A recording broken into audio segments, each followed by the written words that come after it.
how can a movie that looks so good be so freaking painful to watch? $17.5 million in an all-black Jordan backpack. Try me if you think I'm playing. Today we're discussing the 2025 release Highest to Lowest that stars Denzel Washington, Jeffrey Wright, and Infinesh Hedera. It was directed by none other than Spike Lee. If you like this episode, please give us a like and subscribe because we crave affirmation. If you feel moved to do so, please leave a comment because we love to keep the discussion going. That we do. Spike Lee has made several movies I really love. That's why this pained me so much. Do the Right Thing won me over immediately. That was the first Spike Lee movie I'd ever seen. Saw it in the cinema. I was like, who is this Spike Lee guy? Like, I freaking loved it. Made a splash.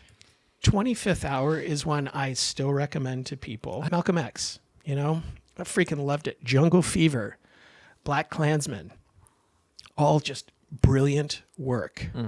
Great storytelling, beautiful visuals, compelling performances. And Ryan, this movie took me... I'm just saying it took me over 3 hours to watch. It took me longer. wow. Because I kept stopping it. Because it was making me upset. It had everything to do with how the story was being told. The execution. The execution. Yeah. Which is, again, strange coming from someone who's as prolific as Spike. Exactly. He needed someone to say, Spike, you might want to take another take on that one. Yeah. But we'll get into this because I'm really curious to hear your perspective as a director, as a filmmaker. Oh, yeah. It was hard for me to get through it. Oh, yeah, me too. And there were times when I thought, I'm actually not going to finish this film. I have felt that at many and I times thought, as well, but I need to know how it ends because I got to do doing an an episode. That was the only thing keeping me going. So 15 minutes into the film, roughly, I started writing down all the things that didn't make sense in Ooh. scene after scene. I'm curious. That's a lot- long lot- list. You're going to have to shorten it for the pod. Front and back of a binder sheet. Wow. And that was only about 25 minutes of the movie. Oh. And I thought, I wow. can't keep doing this. Yeah. You're going to spend your whole day. Exactly. And I just wanted to watch the movie. Damn it. Let me just give you some quick examples of things that I found crazy making. Yeah, and I'm trying to keep this list short. So we had Allstate Insurance dude, Mayhem, better known, to his mother as Dean Winters. Unfortunately, he was in this. And I like that guy. I've seen him in a lot of things, and I really like him, not just as Mayhem in the Allstate commercials, but I really like Dean Winters as an actor. Interesting. I've never seen him I in do. anything other than the commercials. I can't not see him as the Allstate guy. I just I keep, hear That's ya. the problem. I keep Well, and expecting him to burst into Exactly. And it looks like, where's the Band-Aid on his Right, face? and be then, so like- protected from mayhem like me. right. Exactly. Break the fourth wall and talk about it. Right. So he tells Jeffrey Wright's character with hostility that came out of nowhere, you're really starting to bother me. Let me do my effing job as a cop. It's like, Yeah. whoa, dude, like decaf. Yeah, What where the did that hell? come from? Like, this guy is understandably upset that his son is missing, and you're on the phone, and this phone call of whoever the hell, like, really? You have no sensitivity to what's going on here? That should have come up in pre-production. That should have come up as part of Yes. we're doing the table read. Yes. And then all of a sudden we're going, why the hell is this guy so angry? Exactly. I mean, exactly. but that is if the actor delivered it that way in the table read. But I think the words would read that way. They would, That's but there's, true. but okay. You're really starting to But piss wait, me off. but Like wait. that, there's no other way to read that. I think there is. So because Yeah, I was I thinking agree. about it, I think there put is. myself in Yeah. those shoes, and I might have covered up the phone and been really just kind of firm and even. You're really starting to bother me, so let me do my job. And not like with some kind of Rage. hostility. It's like, dude, Right. pipe His it character down. wasn't at the whole way Right. through. and they're like sitting at the kitchen table, and he's like fuming. Exactly. Yeah. And even following, this is later on in the movie, following the scooter. Yes. Dude, you've got a tracker. Why are you freaking out? Yes. And he's like yelling at everybody. And it's like, oh my God, seriously. I couldn't stand it. The guy needed, couldn't stand it. medication. Poor thing. Yeah. Another quick example, but again, this is small, but it addresses tone and consistency. Mm-hmm. So there is a kidnapping that takes place. I don't think I'm going to spoil anything by saying that. And a policewoman is talking to the mother of the kid that's been kidnapped. And she asks if the son has been acting. The cop asks the mother, Pam King, has your son been acting strangely lately? And if he's fallen into a bad crowd? The mom, played by Ilfinesh Hedera, replied, no, he's a good boy with such an easy demeanor and a nice smile. To me, it was like they were at a cafe together, and there wasn't a care in the world. What? Her son has been kidnapped. She's like, oh no, he's a good boy. Yeah. Like, what? And then in the next scene or two, she's absolutely losing her shit.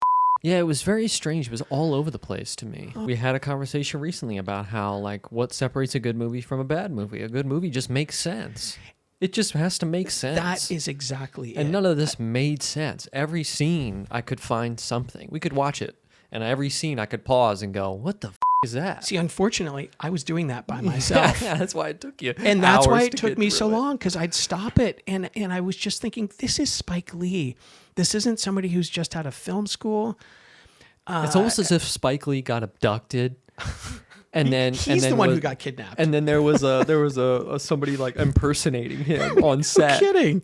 And people, I imagine the people on set being like, "Really, you want us to do what?" Okay, Exactly. And that's how this movie felt. It's like there was like I could feel Spike in it, and I could see Spike in it. me too. But me too. a lot of it, I was really, really scratching my head, going, "This is not at all what I thought I was signing up for here." No, I thought I was signing up for a Spike Lee joint, totally. and instead I got like a bad like C movie, straight to the when you go on the airplane and you got to click like it straight to that. And the soundtrack just made me feel like I was in just a very pleasant, I wanted to good-looking movie. I wanted to rip my ears off my head and throw them away so I could not. There was a movie, I think it was Fantastic Four, we talked about it last night, that that we said in that there was probably 2 hours of the runtime and an hour and 58 minutes of music. That's and right. this, when I That watched was hard to take. I kept begging for a scene without music. Yeah. I was like, please. Yeah. There's so much about this movie that made zero sense at all. A lot of the character motivations, even some of the motivations for the Spike Lee specific things, like the Spike Lee shot with one of the cops and he's on the balcony and he's telling us what, and we get like the iconic Spike Lee shot. It just felt so unmotivated to me. I was like, why is this here? Are you just placing this here because you're Spike Lee and it's the Spike Lee shot? Totally. Is that because these moments took you out of the film? Yes, they put me in my head. Okay. They took me out of the film, and now they put me in my head. I don't want to be in my head. It's kind of like the way I looked at it is also when you're acting, you don't want to be thinking about, I'm doing this, I'm saying this, I'm saying this. You just want to be in your body. You want to be breathing. You want to have the lines. They're just part of you. You are just that react character. to You're what's just happening. reacting. And then the scene ends, and you almost feel like, I don't even know what just happened. I think for me, there were too many moments that felt like novice filmmaking. Well, exactly. And not in a Spike Lee artistic way. So the scene where A$AP Rocky is rapping, in the studio, and Denzel is sitting behind the console, that was not written in the script. It was Denzel who drove that rap. Interesting. And so A$AP Rocky, when he reacted the way he did, of like, oh, are we having a rap off now? Or the way, however he put it, forgive me, didn't say that correctly. That was a real thing. Oh, that's like, cool. What I are like we that. doing here? I like that. 'Cause And- that was the only scene in the movie that I liked. There we go. Yeah. Because to me, that was Denzel being the brilliant artist that he is. There was the only It was moment. like Training Day. His doing spontaneously what he was doing at the end of it. That film. That's Go where ahead. his greatness. That's right. Starts to show. Yeah, that was the one moment in the film that I felt real to me. It felt grounded to me. Yeah. It was like, oh, this feels good. Yeah. It was the most compelling Totally. scene to me. Same here. Yeah. And I love A$AP Rocky. I'm a massive fan. Oh, right on. Yeah. Yeah. I've been listening to him for Right a on. very long time. So I'm curious, Ryan, if our stars align. So did you initially give it 2 stars? Oh. You gave it 1.5. I gave it 1.5 initially. And then I was like, it was like Jurassic World was in there. Right. And I was like, well, I can't. But this movie did bother me so much. And I have so many issues with it. And I would never watch it again or recommend it to anyone. Nor would I. It can disappear. So I maybe 2 is even too generous. Did you give it 2? I did. Yeah. And I had to think about that as well. I rated it on IMDb first out of 10. Well, what did you give it out of And 10? I gave it a 4, but I was struggling between 3 and 4, and I thought, well, 4 is less than half, so I can't give it 2.5 stars. And so See, that's where I just thought, okay, 2, I'll land on 2.